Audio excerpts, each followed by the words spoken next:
स्वागत है। आज हम आपको सिखाएंगे टैली में अकाउंटिंग सेल्फ परचेस कैसे करते हैं, इन वाउचरों के बारे में बताते हैं। सबसे पहले हम यहाँ पर वाउचर आपको ओपन कर लेना है और वाउचर ओपन करने से पहले हम अपनी कंपनी ओपन कर लेते हैं। तो साथियों, कंपनी को ओपन करने के लिए Alt F3 शॉर्टकट की का प्रयोग करना है और अपनी कंपनी को सिलेक्ट कर लेना है।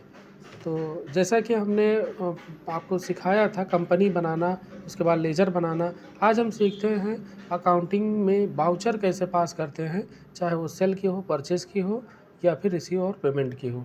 तो सीखते हैं। यहाँ पर वाउचर पे जाएंगे और यहाँ पर हमको क्या करना है, सबसे पहले यहाँ पर पार्टी का नाम बनाते हैं। तो पार्टी हमारे पास ऑलरेडी हमने बना रखा है सप्लायर्स के नाम। अगर आप सप्लायर का कोई नाम देना चाहें तो नाम भी दे सकते हैं, और जैसे कि आप जो भी प्राप्तकर्ता का जो आप सामान परचेस कर रहे हैं किसके नाम है, अगर आप किसी व्यक्ति का नाम वगैरह लिखना चाहें तो वो सब सारी चीज़ें यहाँ पर आप भर सकते हैं।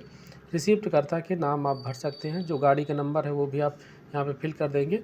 इसके बाद चले आते हैं यहाँ पर जो बिलिंग का नाम है, यहाँ पे नाम अगर लिखना चाहें तो आप यहाँ पे नाम टाइप कर सकते हैं। जैसे हमने यहाँ पे अमित कुमार के नाम बिल जनरेट हो रहा है तो आप उनका नाम भी यहाँ पे मेंशन कर सकते हैं, कुछ इस तरीके से। तो उसके बाद आपको इंटर कर देना है। अब यहाँ पे देखेंगे साथियों कि आइटम्स का नाम नहीं बना हुआ, जबकि ईआरपी में टैली ईआरपी में क्या होता है, उसमें अलग से एक पार्टी का नाम लिखना पड़ता है। उसके बाद आइटम के लेज़र अलग से बनाने पड़ते हैं, लेकिन टैली प्राइम में ऐसा नहीं होता है।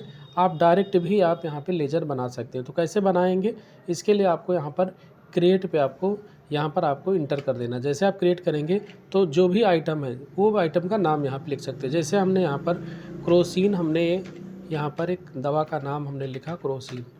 उसके बाद आपका जो अंडर है, अंडर आपका मेडिकल के अंतर्गत आता है, तो आप स्टोर जो है आप मेडिकल का सामान है तो आप मेडिकल स्टोर में आप बना सकते हैं। उसके बाद कंट्रोल ए से आप एक्सेप्ट भी कर सकते हैं। यूनिट्स आप बना सकते हैं कि अगर आपका क्रोसिन टेबलेट में आता है तो इसका जो सिंबल है वो आप टैब से संबोधित करते हैं, तो आप टैब लिख लीजिए और उसका फुल फॉर्म आपको यहाँ पे लिख देना है। फिर उसके बाद आपको सिंपली आपको इंटर करते चले जाना है। जैसे हमने यहाँ पे टाइप किया और इंटर करके एक्सेप्ट करा लेंगे, और ऐसे ही आप कंट्रोल ए से एक्सेप्ट कर लेंगे तो आप आगे बढ़ जाएंगे। फिर उसके बाद जनरल आपको जो बिल है और उसका जो प्राइस है वो आपको प्राइस यहाँ पर आपको फिल कर देना। तो कुछ इस तरीके से हमारा बिल बन के आ जाता है परचेज़ का। इंटर करके आप एंट्री को पास कर सकते हैं। अगर आप इसका प्रिंट प्रीव्यू देखना चाहें तो आप अल्ट पी से प्रिंट प्रीव्यू, आप यहाँ पर प्रिंट प्रीव्यू पे जा कर के आप देख भी सकते हैं, और अल्ट जेड से आप इसके व्यू को आप बड़े स्क्रीन पे आप देख सकते हैं। तो इस तरीके से देखेंगे कि हमारा जो है जो परचेस का वाउचर है वो हमारा बनके तैयार हो जाता है। किसके नाम है वो भी आप यहाँ पे देख पाएंगे। इसके बाद चलते हैं कंट्रोल ए से एंट्री को पास कर लेते हैं, यानी कि सेव कर लेते हैं। फिर इसके बाद दूसरा जो बिल है हमारा बनता है सेल का। सेल के लिए आपको F8 बटन प्रेस करना है और बायर यहाँ पे सिलेक्ट कर लेना है। फिर उसके बाद जो भी ज़रूरत की जानकारियाँ हैं, जैसे डिस्पैच थ्रू सामान किसके द्वारा भेजा जाता है या उसका पद का नाम, ये सब छोटी छोटी जानकारियाँ हैं जिनको आप यहाँ पर फिल कर सकते हैं ताकि आपकी रसीद पे चीज़ें आपकी फिल होकर के आती हैं। अब जैसे कि हमने यहाँ पे कस्टमर का नाम लिखना है तो यहाँ पे अपना नाम लिख सकते हैं, किसके नाम का बिलिंग हो रहा है, उसका एड्रेस क्या है, वो सब सारी जानकारियाँ यहाँ पे फिल करने के बाद आपको इंटर कर देना है। और यहाँ पर जो भी आइटम का जो सेल्स हो रहा है उसका यहाँ पर आपको आइटम को सिलेक्ट कर लेना है, और जितनी मात्रा में सेल हो रहा है वो भी आपको सिलेक्ट करना है। और यहाँ पे टैबलेट का जो प्राइस है, जो सेल का प्राइस है वो आपको फिल कर देना है। और इसका भी अगर आप चाहें प्रिंट रिपोर्ट देखना चाहें तो आप अल्ट पी से प्रिंट प्रीव्यू की सहायता से आप प्रिंट प्रीव्यू करके आप देख सकते हैं। तो इस तरीके से आपका जो बिल है वो सेल्स का इनवॉइस हमारा कुछ इस तरीके से जनरेट हो जाता है।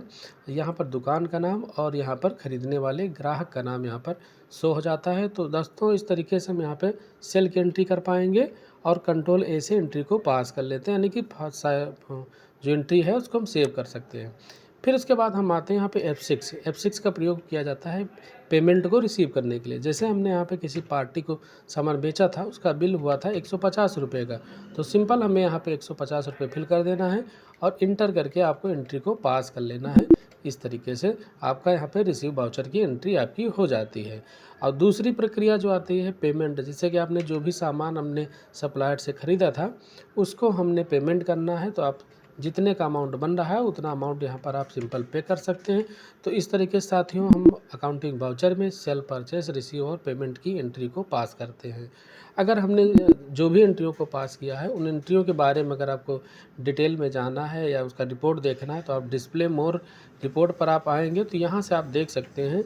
जैसे यहाँ पर जाएंगे तो डे बुक पर आपको सारी जानकारी मिल जाएगी कि आपने परचेस किया था 150 का, सेल किया 150 का, रिसीव आपने 150 किया और पेमेंट 150 का किया। तो दोस्तों इस तरीके से हम टैली प्राइम में हम एंट्री को, वाउचर को पास करते हैं। इस तरीके से हम यहाँ पे बिल जनरेट करते हैं। तो दोस्तों जानकारी अच्छी लगी हो तो हमारे चैनल को लाइक शेयर सब्सक्राइब करें। धन्यवाद।